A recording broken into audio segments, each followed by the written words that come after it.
نحمده ونصلي على رسوله الكريم وعلى آله وصحبه أجمعين أما بعد فأعوذ بالله من الشيطان الرجيم بسم الله الرحمن الرحيم سيقول السفهاء من الناس ان قریب لوگوں میں سے جو بے وقوف لوگ ہیں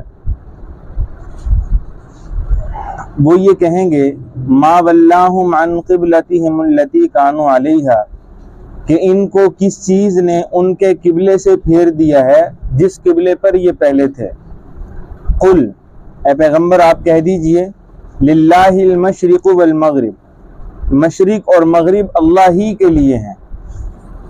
یہدی من یشاء الی صراط مستقیم، اللہ تعالیٰ جس کو چاہتے ہیں صراط مستقیم کی طرف ہدایت دے دیتے ہیں۔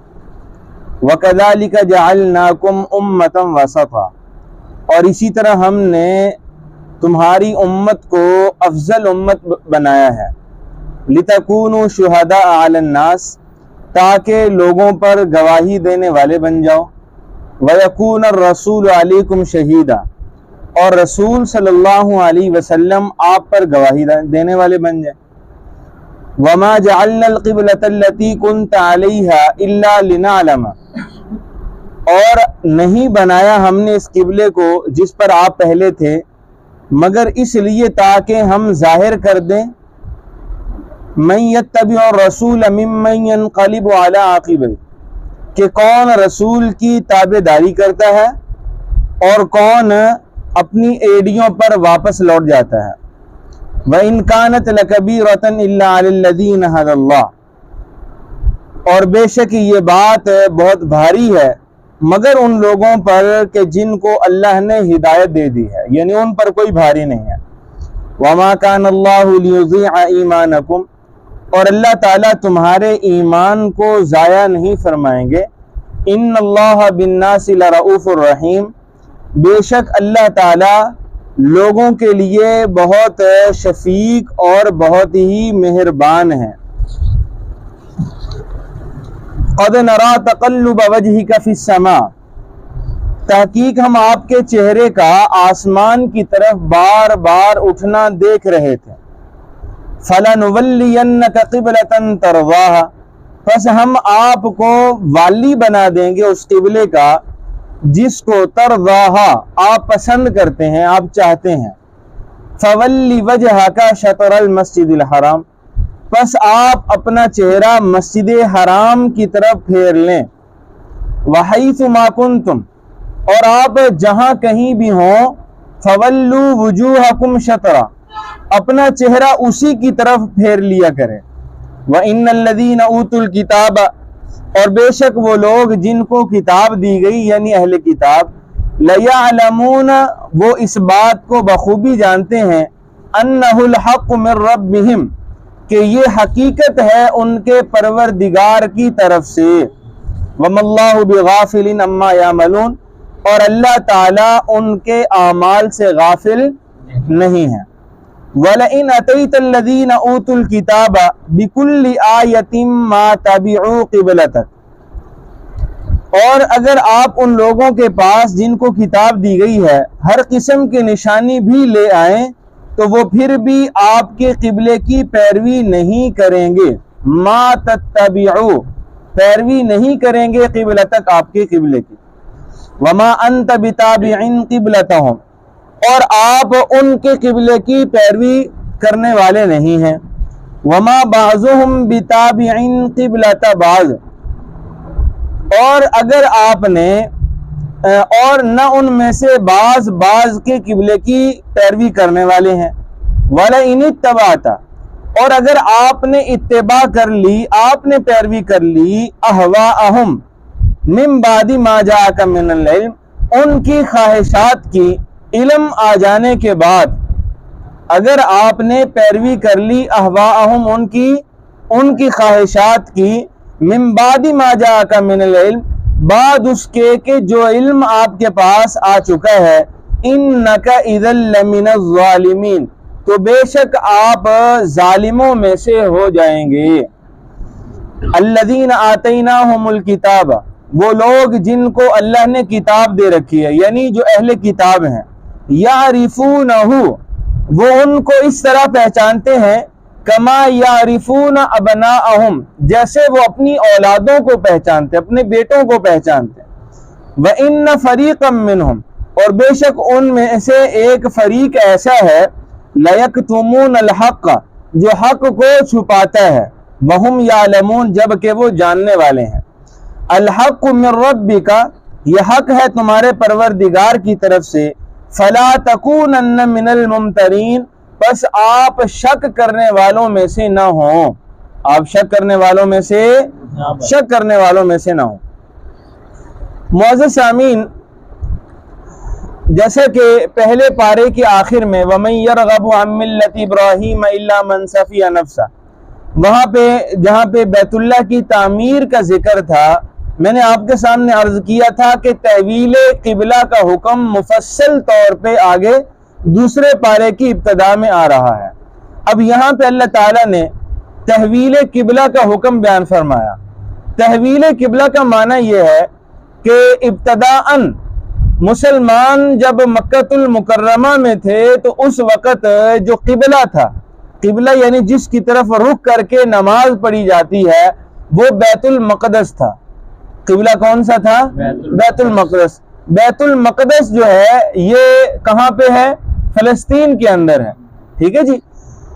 تو رسول اللہ صلی اللہ علیہ وسلم جب مکۃ المکرمہ میں تھے تو اس طرح نماز پڑھا کرتے تھے، بیت اللہ کی اس جانب کھڑے ہوا کرتے تھے کہ بیت اللہ بھی سامنے آ جاتا اور بیت المقدس کی طرف بھی رخ ہو جاتا، ٹھیک ہے نا جی۔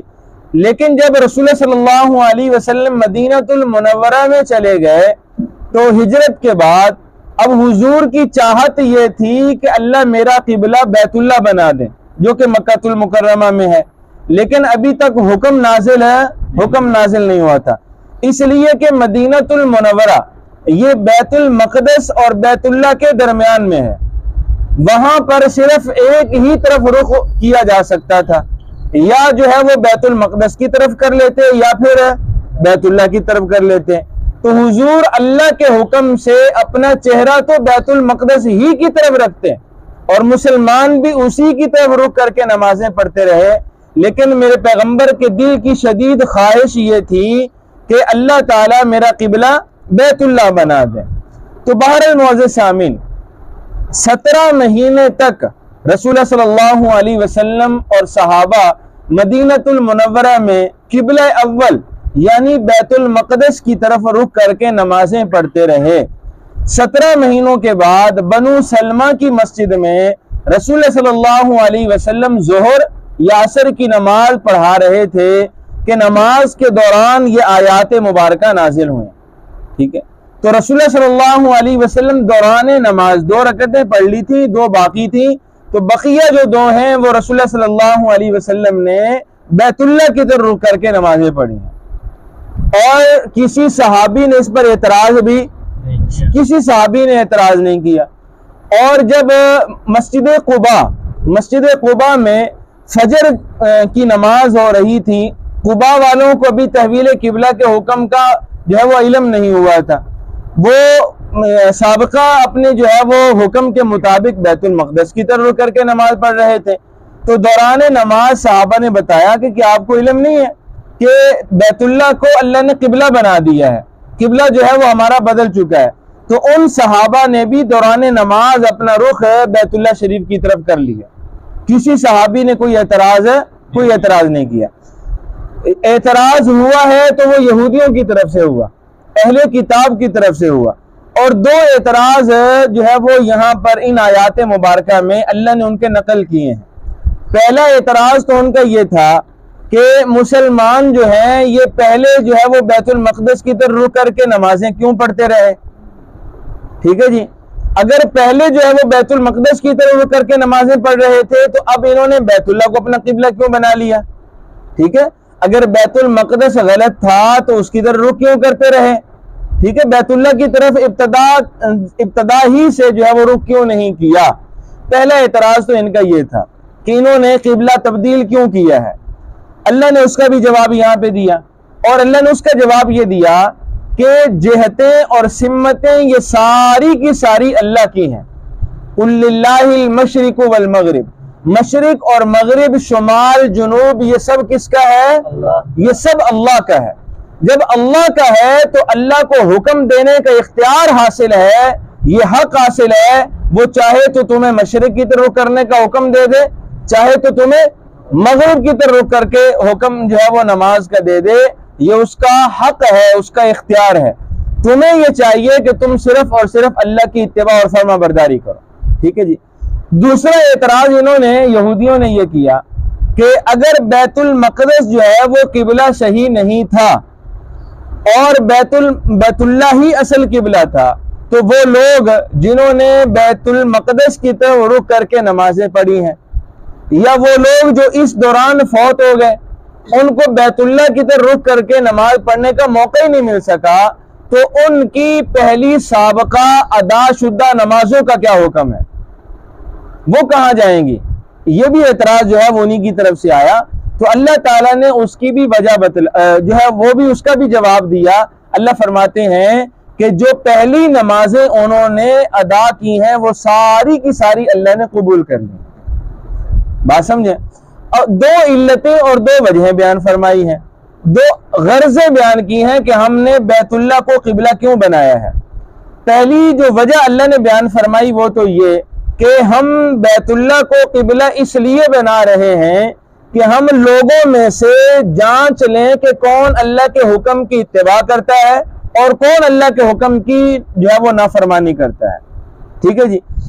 اچھا، اب یہاں پہ ایک سوال بھی پیدا ہوتا ہے کہ اللہ تعالیٰ کا جو علم ہے وہ تو ازلی ہے، جس طرح اللہ تعالیٰ حال سے واقف ہیں اسی طرح اللہ تعالیٰ استقبال سے بھی واقف ہے، مستقبل سے بھی واقف ہے۔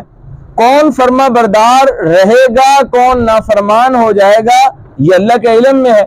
تو یہاں پہ الا لنعلم یعنی آزمائش کا پھر کیا معنی ہے، جبکہ سب کچھ اللہ کے پہلے سے علم ہے کہ کون فرما برداری کرے گا، کون نافرمانی کرے۔ تو معزز سامعین، اللہ تعالیٰ نے فرمایا کہ یہ جو چیز ہم نے، یہ جو آزمائش کی ہے، لوگوں کو جانچا ہے، وہ اس لیے کہ لوگوں کو بھی تو پتہ چل جائے، دنیا والوں کو بھی پتہ چل جائے کہ اللہ کا مطیع کون ہے اور اللہ کا نافرمان کون ہے۔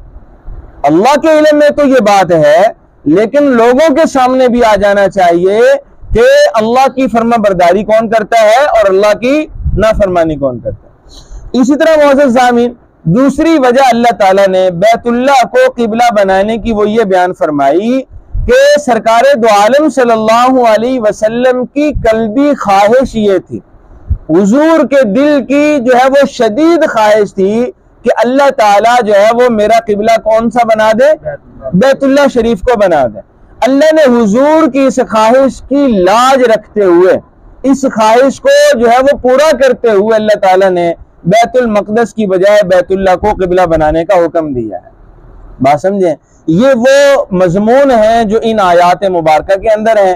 اب یہاں پہ ایک سوال، ایک مزید بات میں آپ کے سامنے عرض کر کے پھر ہم دوبارہ اس کا ترجمہ دیکھتے ہیں۔ حضرت عبداللہ ابن عباس رضی اللہ تعالیٰ عنہ سے ایک روایت ہے، وہ فرماتے ہیں کہ وہ آدمی جو مسجد حرام کے اندر نماز پڑھ رہا ہے، اس کا جو قبلہ ہے وہ عین کعبہ ہے۔ اس کا قبلہ کیا ہے؟ عین کعبہ۔ اگر کعبے سے ذرا بھی آگے پیچھے ہوگا تو اس کی نماز نہیں ہوگی۔ اور وہ آدمی جو کہ مسجد حرام سے باہر نماز پڑھ رہا ہے، ٹھیک ہے، تو اس کا جو قبلہ ہے وہ ساری مسجد حرام ہے۔ اگر اس کا رخ مسجد حرام کے کسی بھی حصے کی طرف ہو جاتا ہے تو اس کی نماز درست ہو جائے گی۔ بات سمجھے؟ اور ایسا آدمی جو کہ حرم سے بھی باہر ہے، دنیا کے کسی خطے میں، جیسے ہم یہاں پہ ہیں، ٹھیک ہے، تو ایسے لوگوں کا جو قبلہ ہے وہ پورا حرم ہے۔ وہ کیا ہے؟ وہ پورا حرم ہے۔ حرم کے کسی بھی کونے، کسی بھی حصے کی طرف اگر ان کا رخ ہو جائے گا تو ان کی نماز درست ہو جائے گی، ٹھیک ہے جی۔ لہٰذا جو ہے وہ یہ کہنا کہ جو ہے وہ مسجد کا یا کسی نمازی کا رخ وہ بالکل عین کعبہ کی طرف نہیں، اس لیے جو ہے وہ نمازیں درست نہیں، تو یہ بالکل درست نہیں ہے۔ تو گویا کہ جتنا بھی کوئی کعبے سے دور ہوتا چلا جائے گا جہت اور قبلے کی وسعت میں اتنا ہی اضافہ ہوتا چلا جائے گا۔ بات سمجھے نا جی؟ تو اس لیے ہم جیسے یہاں پہ دور ہیں تو ہمارا قبلہ کیا ہے؟ پورا حرم، پورا حرم جو ہے وہ ہمارا قبلہ ہے، اور جو حرم کے اندر نماز پڑھیں گے ان کا قبلہ مسجد حرام، پوری مسجد حرام، اور جو مسجد حرام کے اندر نماز پڑھ رہے ہوں گے ان کا قبلہ عین کعبہ، ٹھیک ہے جی، عین کعبہ ان کا قبلہ ہوگا۔ اچھا، اب یہاں پہ ایک مزید مسئلہ بھی سن لیجئے۔ ایسا آدمی جو ایسی جگہ پہ ہے، کسی جنگل میں ہے، کسی نئی جگہ پہ گیا، کوئی سفر میں ہے، مسافر کو قبلے کا معلوم نہیں کہ قبلہ کس طرف ہے، مشرق کی طرف ہے، مغرب کی طرف ہے، شمال یا جنوب کی طرف ہے، کس طرف ہے، اور پھر کوئی اسے بتانے والا بھی موجود نہیں ہے، ٹھیک ہے جی۔ اب اس کے لیے کیا حکم ہے؟ تو بھائیو یاد رکھیے، ایسا آدمی جس کو قبلے کا معلوم نہیں، اس کی سمت معلوم نہیں ہے، وہ تحری کرے گا۔ تحری کہتے ہیں کہ دل ہی دل میں غور و فکر کرے گا کہ قبلہ کس طرف ہو سکتا ہے، جس طرف دل گواہی دے کہ قبلہ اس طرف ہے اسی طرف رک کر کے نماز پڑھ لے، ٹھیک ہے جی۔ اب اگر نماز کے بعد وہاں پہ کسی بتانے والے نے بتا دیا کہ بھائی قبلہ تو اس طرف ہے، آپ نے اس طرف رک کر کے نماز پڑھ لی، اب حکم یہ ہے کہ جو اس نے نماز پڑھ لی اس کی نماز ہو گئی، لوٹانے کی ضرورت ہے؟ لوٹانے کی ضرورت نہیں ہے، اس لیے کہ کل للہ المشرق والمغرب، ساری کی ساری سمتیں، مشرق، مغرب، شمال، جنوب، یہ کس کا ہے؟ اس نے تو اپنی ساری کوشش کی تھی، ٹھیک ہے نا جی، لہٰذا اس نے جو لا علمی نماز پڑھی تھی اس کی نماز درست ہو جائے گی۔ اب ذرا دیکھیے ترجمہ۔ سیقول السفہاء من الناس، فرمایا کہ عن قریب لوگوں میں سے جو بے وقوف لوگ ہیں وہ یہ کہیں گے، ما ولاہم، کس چیز نے ان کو پھیر دیا، عن قبلتہم التی کانوا علیہا، اس قبلے سے جس کی طرف یہ پہلے رک کر کے نمازیں پڑھ رہے تھے۔ قل للہ المشرق والمغرب، کہہ دیجئے کہ مشرق اور مغرب کس کا ہے؟ یہ سب اللہ کا، یعنی ساری سمتیں یہ کس کی ہیں؟ یہ سب اللہ کی ہیں۔ یہدی من یشاء الی صراط مستقیم، وہ جس کو چاہتا ہے صراط مستقیم کی طرف رہنمائی اور ہدایت دے دیتا ہے۔ یعنی دیکھیں، اللہ تعالیٰ کے پہلے علم میں تھا کہ یہ یہودی جو ہیں یہ اعتراض کریں گے، تو اللہ نے ان کو سفی کہا، بے وقوف کہا۔ یہ سفہاء سفیہن کی جمع ہے، اور سفی بے وقوف کو کہتے ہیں، اور ملت ابراہیمی سے ہٹنے والا ہر انسان وہ بے وقوف ہے، ٹھیک ہے جی۔ وَمَن يَرْغَبُ عَن مِلَّةِ إِبْرَاهِيمَ إِلَّا مَن سَفِهَ نَفْسَهُ، اللہ تعالیٰ فرماتے ہیں جو ملت ابراہیمی سے اعراض کرتا ہے، منہ پھیر لیتا ہے، یہ اپنے آپ کو بے وقوف بنا لیتا ہے، ٹھیک ہے نا جی۔ اب ذرا دیکھیے، فرمایا وَكَذَلِكَ جَعَلْنَاكُمْ أُمَّةً وَسَطًا، اسی طرح ہم نے تمہیں اعلیٰ افضل امت بنایا ہے۔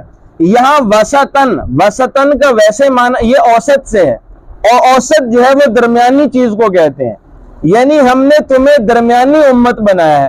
درمیانی امت کا کیا معنی؟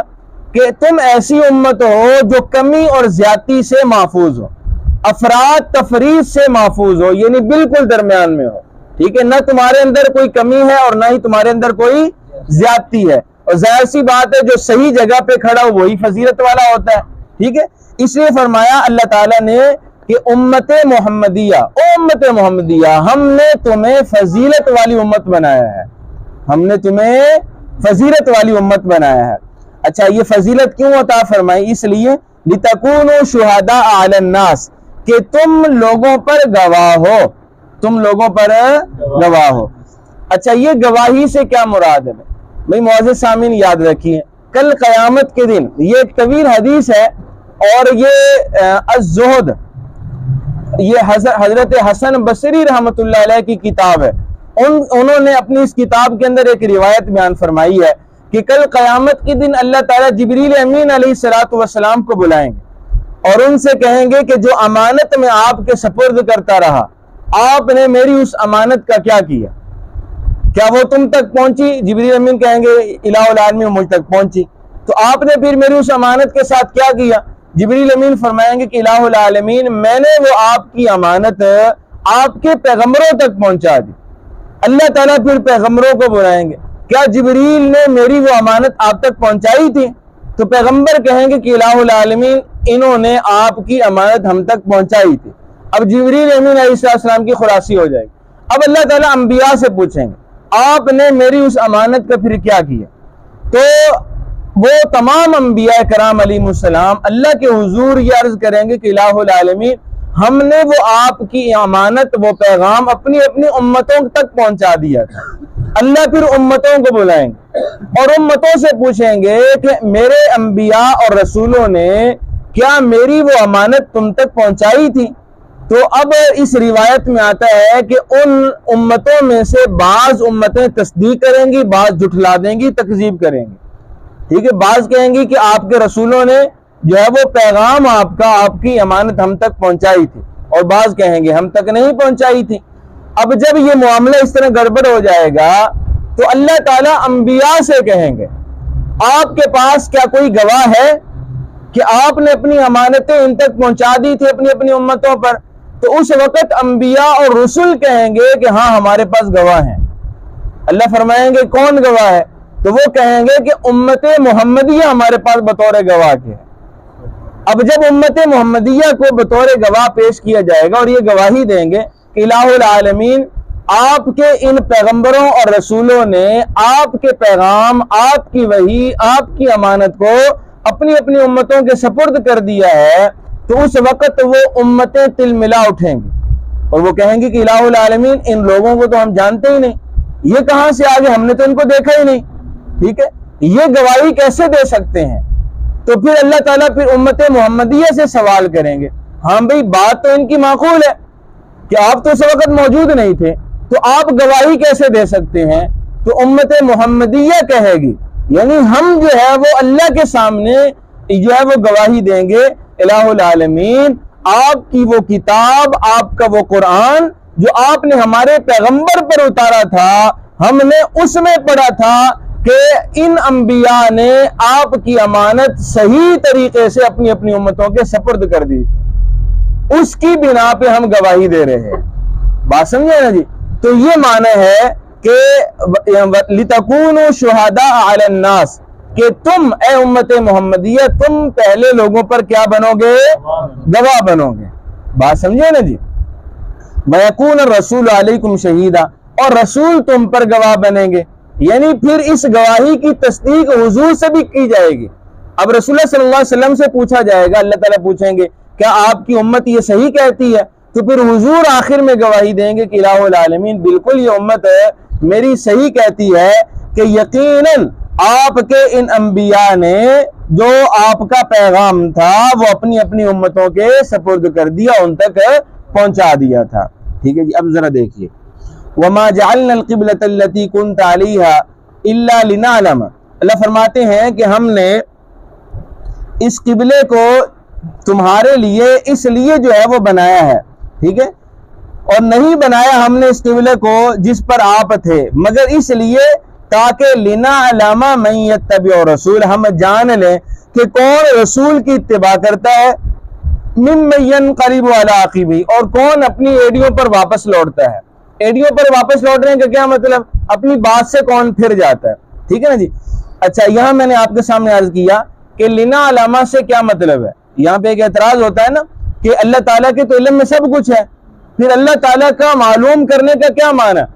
تو میں نے عرض کیا کہ یہ معلوم جو ہے وہ لوگوں کے لیے معلوم ہونا ہے، ٹھیک ہے، تاکہ لوگوں کے علم میں بھی آ جائے کہ کون جو ہے وہ اللہ تعالیٰ کے حکم کی تعمیل کرتا ہے اور کون نافرمانی کرتا ہے. وَإِن كَانَتْ لَكَبِيرَةً إِلَّا عَلَى الَّذِينَ هَدَى اللَّهُ اور اللہ تعالیٰ نے فرمایا کہ بے شک یہ بات بہت بھاری ہے، یعنی یہ جو قبلے کا حکم ہے تحویل کا، یعنی ایک قبلے سے دوسری طرف ہو جانا، یہ بہت بھاری حکم ہے، ٹھیک ہے جی، لیکن ان لوگوں کے لیے یہ بھاری نہیں ہے جن کو اللہ نے ہدایت دے دی، ان کے لیے کوئی بھاری. اب دیکھیں صحابہ حضور کے پیچھے نماز پڑھ رہے تھے، ٹھیک ہے، بنو سلمہ کی مسجد میں، تو نماز کے اندر ہی صحابہ جو ہے وہ حضور کے ساتھ ہی گھوم گئے، کسی صحابی نے کوئی اعتراض نہیں کیا. آج بھی اس مسجد کا نام مسجد قبلتین ہے، ٹھیک ہے نا جی. اور اسی طرح جو ہے وہ قباء کے اندر جب ان نمازیوں کو فجر میں یہ پیغام پہنچا تو وہ بھی دوران نماز جو ہے وہ پھر گئے. یعنی جن کے دلوں کے اندر ہدایت تھی، اللہ کا جو ہے اللہ کی محبت تھی، نسبت قائم تھی، تو انہوں نے کوئی اعتراض نہیں کیا۔ وما کان اللہ لیضیع ایمانکم، اور فرمایا کہ اللہ تعالیٰ تمہارے ایمان کو ضائع نہیں کریں گے، ٹھیک ہے نا جی۔ یہ ان کے دوسرے اعتراض کا جواب ہے۔ ان کا دوسرا اعتراض یہ تھا کہ جو نمازیں اس سے پہلے بیت المقدس کی طرف رخ کر کے نماز پڑھی ہیں ان کا کیا حکم؟ تو اللہ نے فرمایا کہ اللہ تعالیٰ تمہارے اس ایمان اور تمہارے ان اعمال کو ضائع، یعنی اللہ نے وہ قبول کر لی ہیں۔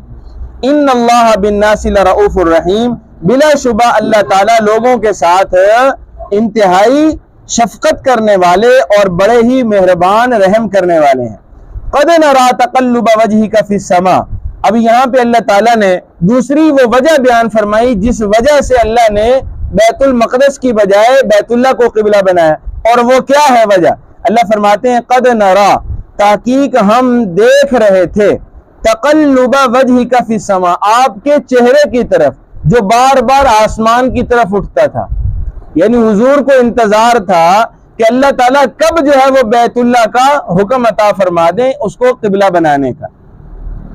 فَلَنُوَلِّيَنَّكَ قِبْلَةً تَرْضَاهَا، پس ہم آپ کو والی بنا دیں گے اس قبلے کا جسے آپ پسند کرتے ہیں۔ سبحان اللہ، یعنی حضور کی پسند کا اللہ نے اتنا لحاظ رکھا ہے کہ اللہ نے حضور کی پسند کی وجہ سے قبلہ ہی بدل دیا ہے، بات سمجھے۔ اور پھر فرمایا فَوَلِّ وَجْهَكَ شَطْرَ الْمَسْجِدِ الْحَرَامِ، بس آپ ابھی یہیں سے اپنا چہرہ مسجد حرام کی طرف پھیر لیں، ٹھیک ہے جی۔ فَحَيْثُ مَا كُنْتُمْ، اور فرمایا کہ تم جہاں کہیں بھی ہو، فَوَلُّوا وُجُوهَكُمْ شَطْرًا، تم اپنے چہروں کو اسی کی طرف پھیر لیا کرو۔ وَإِنَّ الَّذِينَ أُوتُوا الْكِتَابَ، اور جو اہل کتاب ہیں بے شک، لَيَعْلَمُونَ أَنَّهُ الْحَقُّ مِنْ رَبِّهِمْ، بے شک وہ یہ بات جانتے ہیں کہ ان کے پروردگار کی طرف سے حق کیا ہے، ٹھیک ہے جی، ان کے علم میں ہے۔ وَمَا اللَّهُ بِغَافِلٍ عَمَّا يَعْمَلُونَ، اور اللہ تعالیٰ ان کے اعمال سے غافل نہیں ہے۔ وَلَئِنْ أَتَيْتَ الَّذِينَ أُوتُوا الْكِتَابَ، اور جن کو اللہ نے کتاب دی ہے، جو اہل کتاب ہیں، بِكُلِّ آیَةٍ مَا تَبِعُوا قِبْلَتَكَ، تو اللہ تعالیٰ فرماتے ہیں ہر قسم کی نشانی بھی اگر ان کے پاس آپ لے آئیں تو وہ پھر بھی آپ کے قبلے کی پیروی نہیں کریں گے۔ وما انت بتابع قبلتهم، لہذا آپ بھی ان کے قبلے کی پیروی نہ کریں۔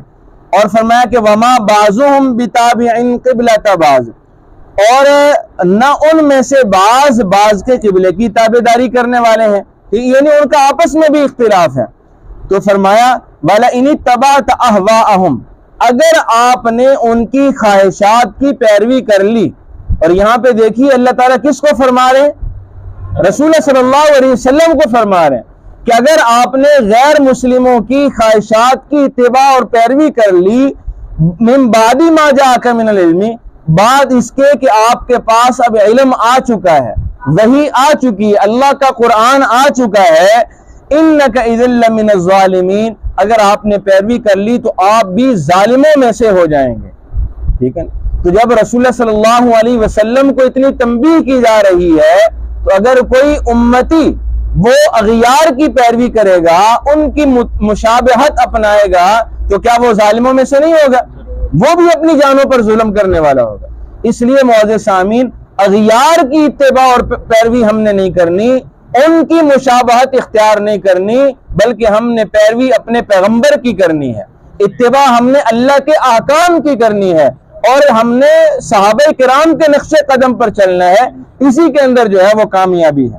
تو فرمایا وَلَئِنِ اتَّبَعْتَ أَهْوَاءَهُم مِّن بَعْدِ مَا جَاءَكَ مِنَ الْعِلْمِ إِنَّكَ إِذًا لَّمِنَ الظَّالِمِينَ الَّذِينَ آتَيْنَاهُمُ الْكِتَابَ، وہ لوگ جو اہل کتاب ہیں جن کو کتاب دی گئی ہے، يَعْرِفُونَهُ، وہ ان کو اس طرح پہچانتے ہیں كَمَا يَعْرِفُونَ أَبْنَاءَهُم، جیسے وہ اپنی اولادوں کو پہچانتے ہیں، یعنی حضور کی پہچان انہیں اس قدر ہے جس طرح کوئی اپنے بیٹوں کو پہچانتا ہے، ٹھیک ہے نا جی۔ اور یہ پہچان کیوں ہے؟ اس لیے کہ ان کی کتابوں کے اندر اللہ نے حضور کی ساری نشانیاں بیان کی ہوئی تھی، اور انہوں نے ان نشانیوں سے حضور کو پہچان بھی لیا تھا۔ اب دیکھیں بھائی، والدین اپنی اولاد سے چوکتے ہیں؟ اپنی اولاد کو پہچانے میں خطا اور غلطی کھا سکتے ہیں؟ نہیں کھا۔ حضور اللہ نے فرمایا کہ جس طرح والدین اپنی اولاد سے غلطی نہیں کھا سکتے ان کو پہچاننے میں، اسی طرح اہل کتاب نے بھی حضور کو پہچان لیا تھا، کوئی غلطی کوئی چوک ان سے نہیں ہوئی، لیکن پھر بھی اگر انہوں نے جو ہے وہ حضور کی ذات پر ایمان اور حضور کے ہاتھ پر بیعت نہیں کی، اپنی ضد اور اناد کی وجہ سے نہیں کی، ٹھیک ہے نا جی؟ تو فرمایا وَإِنَّ فَرِيقًا مِّنْهُمْ لَيَكْتُمُونَ الْحَقَّ، بے شک ان میں سے ایک فریق ایسا ہے جو حق کو چھپا رہا ہے، وَهُمْ يَعْلَمُونَ، جبکہ وہ جانتے ہیں۔ جاننے سے کیا مطلب؟ یعنی ان کو یہ بھی پتا ہے کہ جو ہم حق چھپا رہے ہیں یہ واقعی ہم جو ہے وہ غلطی کر رہے ہیں، لیکن اس کے باوجود وہ حق کو چھپانے پہ تلے ہوئے ہیں۔ اور فرمایا الحق من ربک فلا تکونن من الممترین، حق آپ کے پروردگار کی طرف سے ہے۔ یہ جو حق ہے یہ کس کی طرف سے ہے؟ آپ کے رب کی طرف سے ہے، بس آپ شک کرنے والوں میں سے نہ ہونا۔ اللہ سے دعا ہے کہ اللہ تعالی ہمیں صحیح طریقے سے احکام کی پیروی کی توفیق عطا فرمائے۔